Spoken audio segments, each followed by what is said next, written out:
Dear listeners, hello and welcome to the first episode of a podcast called Grammalogue. In this podcast, we'll be looking into the different uses of English tenses and modals through short dialogues. It is very important to pay attention to the contextual details provided by the dialogues so that you understand how meaning sometimes changes from one situation to another. The podcasts focus on some of the uses of the tenses and modals under study, so for further information, please refer to a more detailed grammar book such as A Practical English Grammar. In this first episode, we'll be talking about some of the uses of the present simple tense and the present continuous tense. Before we begin, pause the podcast for as long as you want and read the dialogue between Bob and Oliver.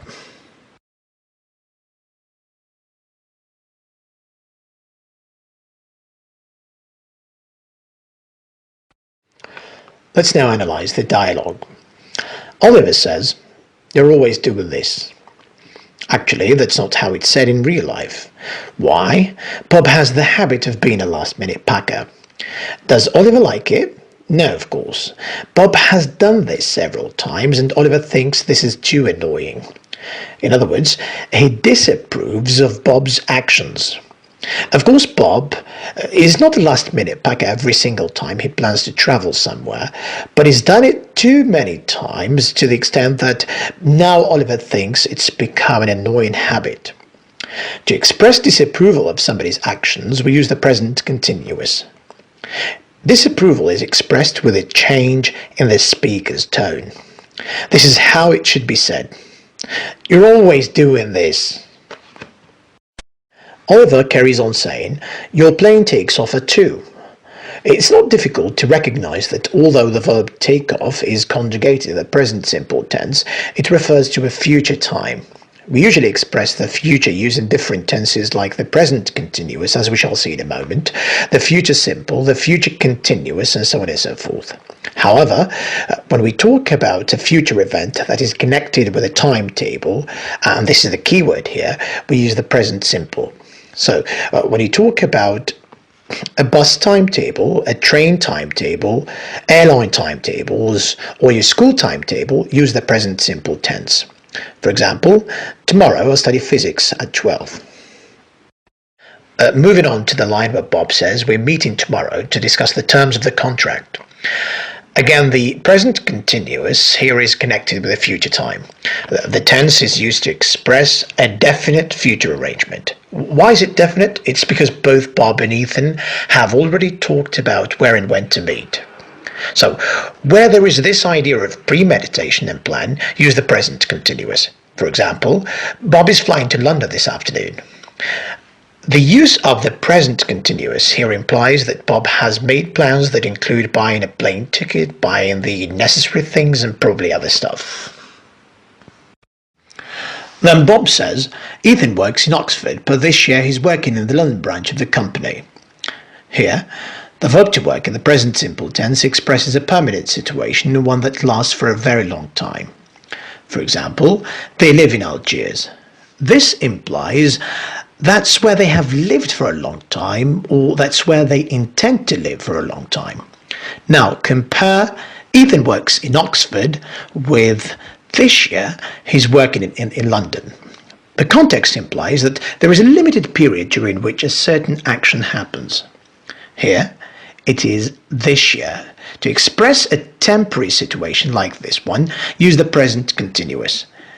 An example: he's teaching in high school for the moment. For the moment is the key word here. Of course, we don't know how long it will last, but we do know it's only temporary. In a similar situation, the present continuous is used to express a temporary habit. An example: he's working a lot these days. Oliver then says, "I always keep telling you to seize opportunities like these." The adverb of frequency always, when used with the present simple, expresses a regular habit. The present simple tense can be used this way with the other adverbs of frequency. In another line, Oliver says, "Around 5, I'm watering the plants and clipping the trees." Now, why is the present continuous called so?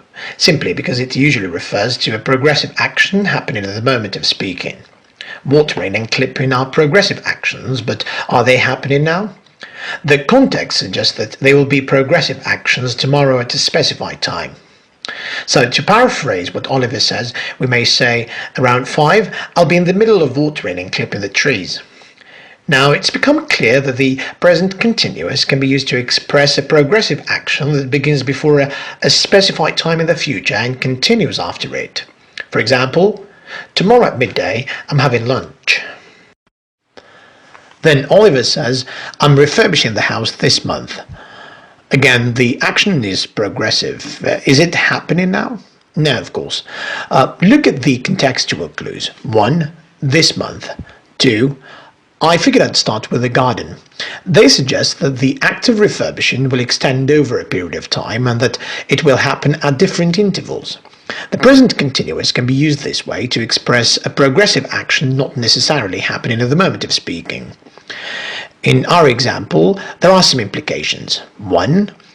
Refurbishing the house will happen at different intervals. 2. Tomorrow he'll be in the middle of working on the garden. 3. Maybe 2 days later he'll be painting the garage, and so on and so forth. This use of the present continuous is very similar to the previous one, with the only exception being that a point of time before which an action begins and after which it ends is not mentioned. For example, what are you doing this week? And B says, I'm reading a novel, which implies that the act of reading happens at different intervals. In the last line, Bob says, you're a godsend, Oliver. You're always saving the day. Does this remind you of anything? In a previous situation, we said that the present continuous is sometimes used with always to express disapproval or annoyance. So is it the case here? The context does not imply that Bob is annoyed at all.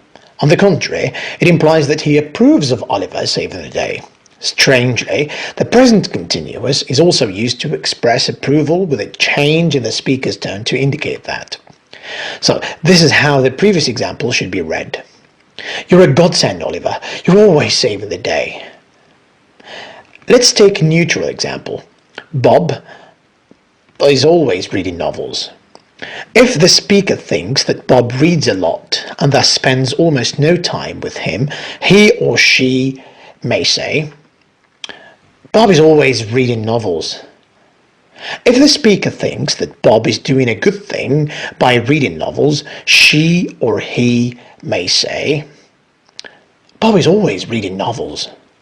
As you might have noticed, the speaker's tone makes a difference here. That's all for today. Stay tuned for more episodes.